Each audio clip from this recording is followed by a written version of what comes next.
So a life of compassion is always going to be a meaningful life. If you have compassion, you may not have as much money, or you may. You may not have a lot of amenities, or you may. But you will have one thing, for sure. And that one thing is peace. You will not struggle to sleep. Most people keep tossing and turning in their beds every night, day in, day out. One of the most basic activity is to sleep, and they struggle with just sleeping. Because there is so much going on. Mind is constantly racing in a billion different directions. And that's because you have kept yourself so busy thinking about things that are absolutely irrelevant. And the funny thing is, most of the time, you're not thinking about future plans. You're thinking about other people. And mind has a natural tendency to gravitate towards negativity. If you sit in solitude, the first set of thoughts that will come to you will be negative thoughts. And you will recall all the bad moments. You will recall all the painful moments you've been through in your life. And that will trigger a whole set of negative emotions in you. And you might start to think bad about the other person, that he or she did that to me, I deserved better. And that's the funny part. They're not even aware. They don't even know you are thinking about them. They don't even know you're, even maybe swearing at them. They're not aware. But you are causing yourself much, much, much greater damage, which is totally unnecessary.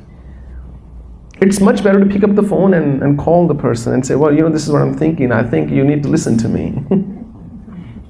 Or maybe just call a telephone company and, say, today you have to listen to me. I listen to you all the time. You know how telemarketing calls come and they make you listen to them. One day you call your company and say, look, I have nobody to talk to. I would like you to hear me out. It's basically, don't keep it in you. That's what I mean. Either don't ponder over it, because anything you hold in your mind for long enough will manifest in your life. Good or bad, both. It's harder to hold positive things. And that's why most people struggle with manifesting positive things in their lives. And this leads me to the third point. How to be happy. Being happy in itself is the third action in the path to happiness. Happiness is a commitment. It's not dependent on what you have and you haven't. It's simply, I am determined to be happy. This universe is trillions of years old, maybe more than that, gazillions. This galaxy of ours is billions of years old. This planet is millions of years old. There are many, many species just as many millions of years old. In all these trillions, billions, millions, and hundreds and thousands of years, the average lifespan of a human being is probably 70, 80, 85, 90, somewhere around that. And I have realized that the most foolish thing to do is to let this life slip by your hands. It should be lived, because we don't know about the next life. Yes, I believe in rebirth, because there is a yogic way of going back into your past life. But I'm saying you shouldn't believe what I believe in. You should believe what you believe in. Imagine there is no rebirth. Imagine this is all there is. So what you do, if living this life is a good thing, otherwise whole life, chinta premyam cha pralyantam upashrita, till one's last breath, one is full of care and worries. I wish this happened in my life. Well, whatever happened. You tell me, what do you want to do now with what you have now in your hands, this moment? We can't undo what happened, good or bad, right or wrong. It's done. Even if that person were to come and apologize, it may heal you to some degree, but it won't really fix your problem, will it? It can't undo the scar. So you have a choice. You want to live in your past, or do you want to live in your present? Or you want to keep worrying about the future? Bad stuff will continue to happen. Bad people, inconsiderate people will always surround you. Because chances are maybe you were also inconsiderate to somebody else once. Maybe not as much. But nevertheless, the sum total of all karma remains the same. I'm reminded of a little story I wrote on my blog a long time ago. There was a rich man, he went to a little village and he had to stay the night there, but he was in a fix whether to drive all the way back or stay. There was only one hotel, a motel kind of thing in that village. So he goes there and he says, do you have a room? And the hotel manager says, well, we do.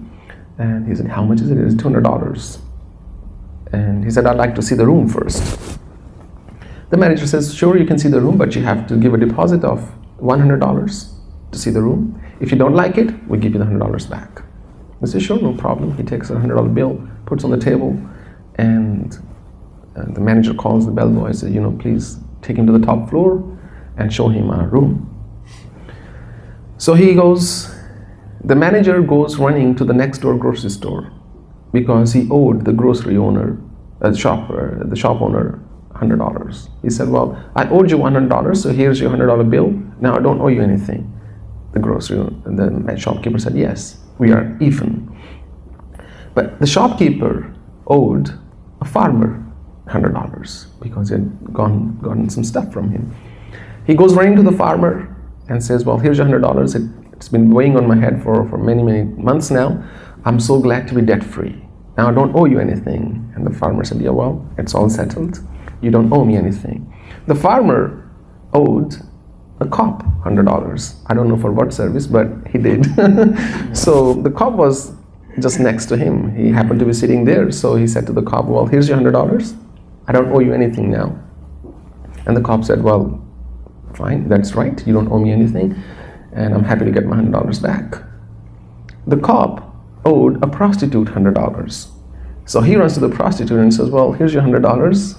I'm sorry it took me many months. And she says, well, thank you. You're a good client. And she takes $100.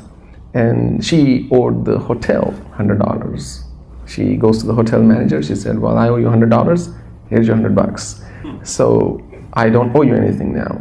And the manager says, well, that's true. You don't owe me anything now. In the meantime, this rich man comes down and says, well, you know what? I'm going to pass. I didn't like the room. I think I'll drive back. He said, no problem. Here's your $100. And he gives the $100 back, and the man drives off. And everybody becomes debt-free in that village. Even though nothing really happened. Nobody gained, and nobody lost. But everybody became debt-free suddenly. Everybody slept really well. I don't owe anybody anything. The karmic transactions work exactly like that scene in this village. The sum total is 0. The balance sheet always matches at the end of the year. So all these things that we think people are doing to us, most of the time it's complete nonsense because nobody is doing anything to you. And nobody can do anything to you, in fact. And even if you look at it spiritually, you're not just the body. If your truth was the body alone, body will never decompose. Something is in the body that leaves and the doctors say, well, this person's dead. We say if somebody's X, this person X is dead, bury him or burn him or cremate him or whatever. But you're not really just the body. But this identification with the body, that I am the body, I'm the body, I'm the body, makes you feel you're the body. So anything body goes through any problem, we think, oh, it's a big problem. Because everything we experience is through the body. Imagine you were to step into somebody else's body for a moment. Will you be able to clean up after that person, wash them up, brush their teeth? How will you feel? You feel gross. But we don't feel that with our own body. That's how strong this self-identification is. So if you took a moment to reflect, who am I? Really, what is my truth? What is the basis of my existence? And what do I stand for? What am I doing on this planet? And all the things I'm giving importance to, do they even matter? Do they even matter at all?